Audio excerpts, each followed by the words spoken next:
В декабре 2016 года интернет буквально взорвался, когда один канадский охотник выложил снимок с по-настоящему гигантским волком. Это не было размытое фото в духе байки о снежном человеке. Это был четкий кадр, где охотник держал за шкирку волка размером почти с него самого. Волк весил более 170 фунтов, а длина тела от носа до хвоста превышала 6 футов. Для сравнения, это почти как взрослый человек. Фотография быстро разлетелась по соцсетям, появились заголовки вроде «Волк-монстр пойман в Канаде» или «Реальный оборотень найден на Аляске». Однако, самое удивительное в этой истории — это то, что снимок оказался настоящим. Проверка фото показала, что никакой фотошоп не использовался, а охотник действительно был зарегистрирован на законной охоте. Это был серый волк, но размером с небольшого теленка. Специалисты объясняли, что северные популяции волков действительно могут вырастать до таких размеров благодаря хорошей пище и суровому климату, но такой гигант встречается крайне редко. Обычные волки весят около 80-100 фунтов, а здесь почти в 2 раза больше.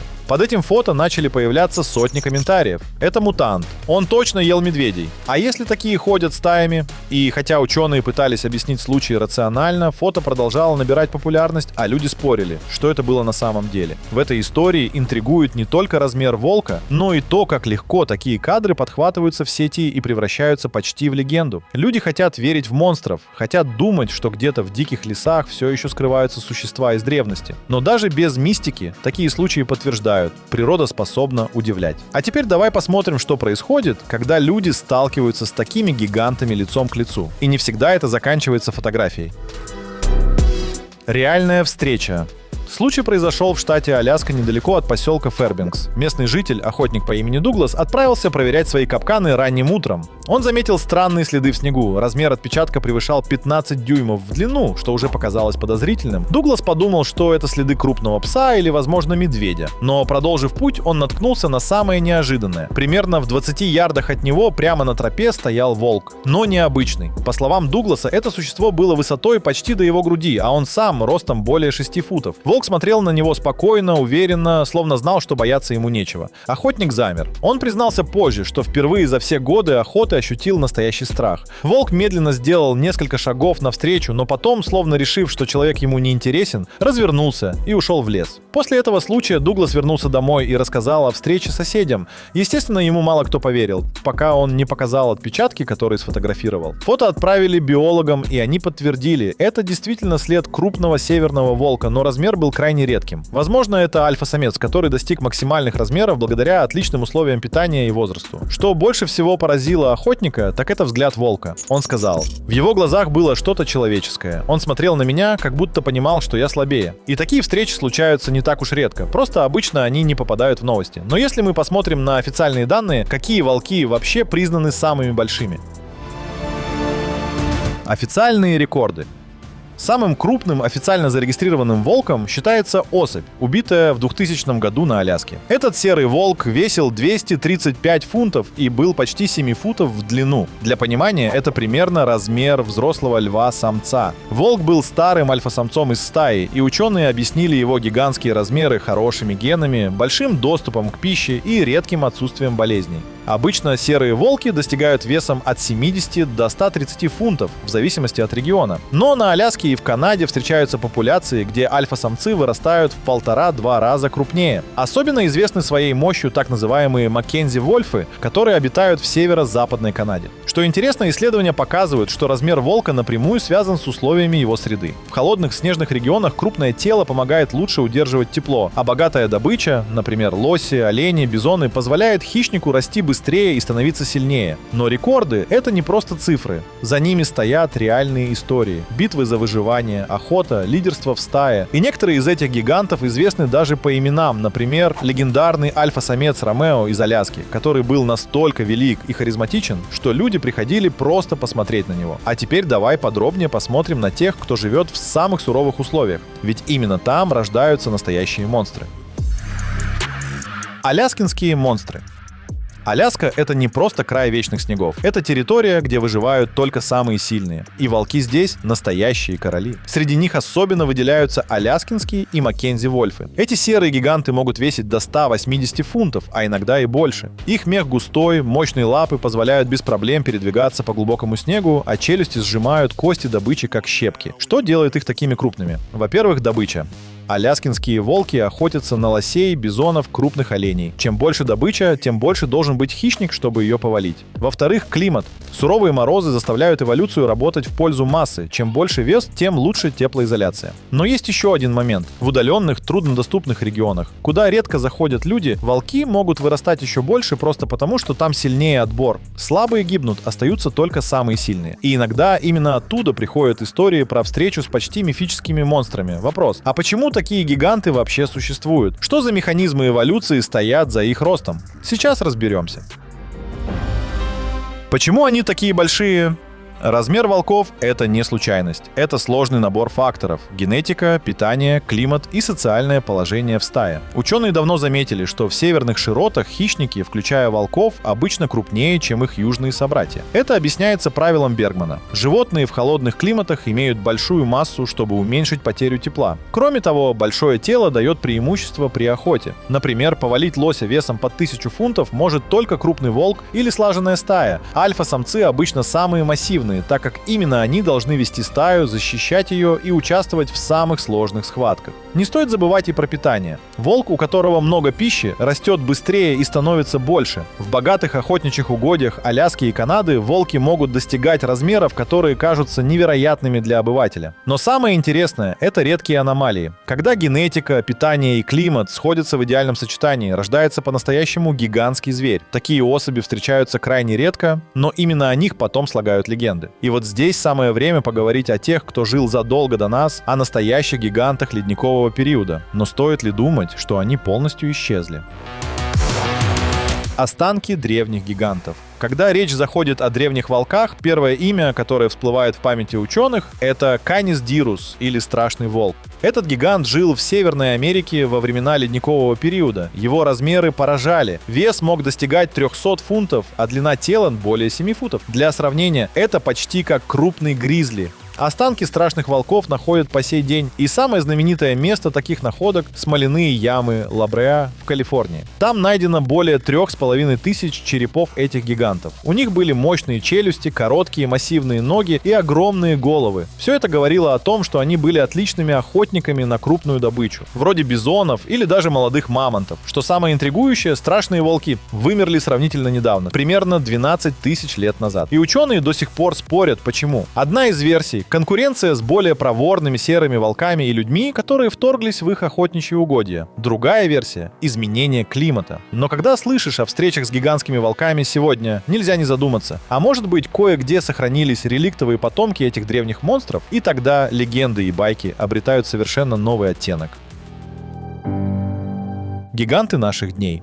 Можно ли представить, что где-то на удаленных просторах Аляски или Сибири до сих пор скрываются гигантские потомки древних волков? Конечно, ученые относятся к таким теориям скептически, но стоит заглянуть в отчеты охотников и путешественников, чтобы понять, реальные встречи с огромными волками продолжаются. Например, в 2000-х годах в Сибири группа местных охотников рассказала о встрече с волком, который превышал в размерах любого известного им хищника. По их описаниям, это было животное весом под 300 фунтов, с черной шерстью и глазами, которые светились в темноте. Они не смогли его добыть, но следы видели, и эти следы превышали по длине все, что они встречали раньше. Некоторые биологи считают, что это просто крупные альфа-самцы, возможно, с редкими генетическими особенностями. Но есть и те, кто не исключает возможность существования реликтовых видов, потомков древних волков, которые каким-то образом выжили в труднодоступных районах. Самое интригующее, почти все подобные истории приходят из регионов, где человек редко бывает. Это леса Аляски, горные районы Сибири, заповедники Северной Канады. И именно там чаще всего звучат рассказы, которые пугают даже бывалых охотников. Охотники и рассказы. Северные охотники — это особые люди. Они знают леса, понимают повадки зверей и редко преувеличивают. Но когда они рассказывают о встречах с волками размером с медведя, поневоле начинаешь задумываться. Вот история из Норвегии. В 2010 года один охотник рассказывал, что его стая лаек отказалась идти по следу зверя, которого они обычно без проблем выслеживали. Когда он сам пошел проверить, то увидел огромного волка, который просто сидел на склоне и смотрел на него. Псы дрожали, а охотник признался, что никогда не чувствовал такого страха. В Канаде в 2000-х годах был случай, когда группа туристов слышала в лесу вой, который по громкости и глубине не напоминал обычного волка. Эксперты позже сказали, что, возможно, это был старый альфа-самец, но даже они признали, что такой звук редко можно услышать. Такие истории появляются снова и снова. Некоторые считают их байками, но есть те, кто верит. Где-то в лесах живут существа, которые избежали взгляда ученого и объектива камеры. Следы и находки. Самое любопытное — это следы. Время от времени охотники, рейнджеры и исследователи находят отпечатки лап, которые по размеру не соответствуют известным видам. Например, в 2000-х годах на севере Канады нашли следы, которые превышали 15 дюймов в длину. Это примерно в 1,5 раза больше, чем следы самого крупного зафиксированного серого волка. Кроме того, иногда находят клочья шерсти, царапины на деревьях, даже кости, которые потом отправляют на анализ. В большинстве случаев оказывается, что это все-таки известные виды, просто крупные особи. Но есть и странные находки, происхождение которых остается загадкой. Например, в 2000-х годах в Сибири нашли череп, который по размеру превышал все, что видели местные биологи. Он был отправлен в Москву, но результаты анализа так и не были опубликованы. Эти находки подогревают интерес и рождают новые теории, что если где-то там скрываются неизвестные науке гиганты. И самое главное, насколько они опасны. Опасность для человека. Большие волки сами по себе не нападают на человека без причины. Обычно они избегают встречи, даже если голодны. Но крупные альфа-самцы могут вести себя иначе, особенно если защищают свою территорию или стаю. Случаи нападений волков на человека редкие, но они зафиксированы. Например, в Аляске были зарегистрированы случаи, когда одиночные волки атаковали туристов или охотников. В Сибири рассказывали истории о стаях, которые нападали на деревни в зимнее время, когда пищи не хватало. Что особенно опасно в крупных волках — это их сила. Один укус способен раздавить кость, а прыжок сбить взрослого мужчину с ног. Их скорость и ловкость делают их почти невидимыми в лесу, пока не станет слишком поздно. Но самый пугающий момент в том, что ты никогда не знаешь, с кем столкнешься. Обычный волк отступит. А что, если это будет тот самый редкий гигант, который смотрит на тебя сверху вниз и совсем не боится? Иногда опасность прячется не в размерах, а в том, с кем ты себя сравниваешь. Например, с другими хищниками, с которыми волки делят свои территории. Сравнение с хищниками. Когда мы говорим о размерах волков, самое время спросить, а кто их реальные конкуренты в мире хищников? На севере Америки волки делят территорию с медведями-гризли, бурыми медведями и в некоторых местах с пумами. Гризли, конечно, гораздо крупнее. Взрослый самец может весить более 600 фунтов. Но вот что интересно. По командной работе стая волков способна прогнать даже медведя. Зафиксированы случаи, когда 5 или 6 волков нападали на взрослого гризли, отбивая у него добычу или вытесняя с территории. Волки редко нападают на крупных хищников в одиночку, но вместе они становятся почти непобедимой силой. Если сравнивать с пумами, то здесь волки практически всегда выигрывают. Пума сильна, быстрая и опасна, но одинокий охотник редко связывается с целой стаей. Даже крупная пантера отступает, если слышит вой волков поблизости. Но что самое любопытное, так это то, что крупные волки, особенно альфа-самцы, часто действуют как главные не только в своей стае, но и по отношению к другим хищникам. Они уверенно патрулируют территорию, метят границы, и даже медведи иногда предпочитают уступить дорогу, чтобы избежать лишних проблем. Интересно, что размер — это не только биология, но и климатический фактор. И здесь мы подходим к следующему важному моменту, как изменение климата может повлиять на будущее этих гигантов. Роль климата. Изменение климата — это не просто потепление или изменение сезона. Для волков это значит изменение всего их мира. Меньше снега зимой, меньше шансов догнать добычу. Меньше добычи, меньше пищи для роста. Более теплые зимы, меньше потребностей в массивной туше для удержания тепла. Ученые уже замечают, что в южных популяциях серых волков особи мельче. А вот на севере, где условия остаются суровыми, гиганты пока никуда не исчезли. Но что будет дальше? Если глобальное потепление продолжится, северные территории начнут меняться. Лоси и олени могут уйти севернее, вместе с ними уйдут и стаи волков, а значит в будущем может наступить время меньших, более ловких хищников. Но не все так просто. Некоторые биологи считают, что стрессовая среда может наоборот отбирать самых сильных и крупных, чтобы сохранить выживание стаи. И тогда мы можем увидеть эволюцию в сторону еще более мощных особей. Но есть еще один интересный аспект, который часто упускают из виду — генетика и мутации. Ведь именно они иногда порождают настоящих гигантов. Мутации и гибриды. Когда природа экспериментирует, происходят удивительные вещи. Иногда рождается волк с мутацией, которая дает ему преимущество. Например, более мощные лапы, более длинные клыки или ускоренный рост. Такие мутации редкие, но если они закрепляются в популяции, это может создать целую линию гигантов. Кроме того, есть феномен гибридов. В северных регионах фиксировали случаи скрещивания волков с крупными собаками. Такие гибриды обычно крупнее волков, но менее приспособлены к жизни в дикой природе. Тем не менее, известны отдельные случаи, когда гибриды не только выживали, но и становились лидерами в стаях. В Канаде даже зафиксировали странный случай. Огромный волк с необычной черной шерстью и странным строением черепа. Анализ ДНК показал примесь гена древнего подвида, который считался исчезнувшим. Эти редкие события подсказывают, что природа все еще хранит тайны, которые могут привести нас к неожиданным открытиям. И именно ученые сейчас пытаются их разгадать. Научные исследования. Ученые уже много лет изучают самые крупные популяции волков, собирая данные о весе, длине, силе укуса, социальном поведении. В последние годы начали подключать генетические исследования, чтобы понять, есть ли в ДНК северных гигантов что-то уникальное. Интересно, что последние исследования показывают, крупные альфа-самцы не всегда связаны с мутациями. Чаще всего это просто эффект хорошего питания, благоприятной среды и жесткого социального отбора. Но есть и исключения. Найдено несколько линий волков, где гены действительно отличаются от обычных. Их происхождение пока вызывает вопросы. Кроме того, исследователи все чаще работают с камерами-ловушками, которые устанавливают в удаленных районах. Именно эти камеры время от времени ловят кадры, которые потом вызывают споры. Что это за зверь? Почему он так огромен? Это крупный волк или что-то еще? Эти видео становятся настоящими сенсациями. И здесь мы подходим к одной из самых горячих тем – доказательствам на видео. Видеодоказательства. В интернете полно видео с загадочными существами. Некоторые из них явно подделки, но есть ролики, которые ученые до сих пор не могут объяснить. Например, видео из Аляски, где огромный волк пересекает дорогу перед машиной. По сравнению с автомобилем, высота в холке превышала 3,5 фута. Авторы видео утверждали, что это был самый большой волк, которого они когда-либо видели. Другой известный ролик пришел из Сибири. Там охотник снял на камеру фигуру, которая быстро скрылась в лесу. Эксперты долго спорили, это волк или медведь. Размеры больше напоминали крупного гризли, но форма тела и движения явно волчьи. Такие видео подогревают интерес публики и вызывают массу гипотез. Кто-то говорит о мутантах, кто-то о реликтовых видах, а кто-то просто о редких крупных альфа-самцах. Но одно ясно, пока есть такие кадры, интерес к теме гигантских волков не угаснет. Но что же заставляет людей так бояться этих существ? Почему даже самые смелые охотники дрожат при встрече с ними?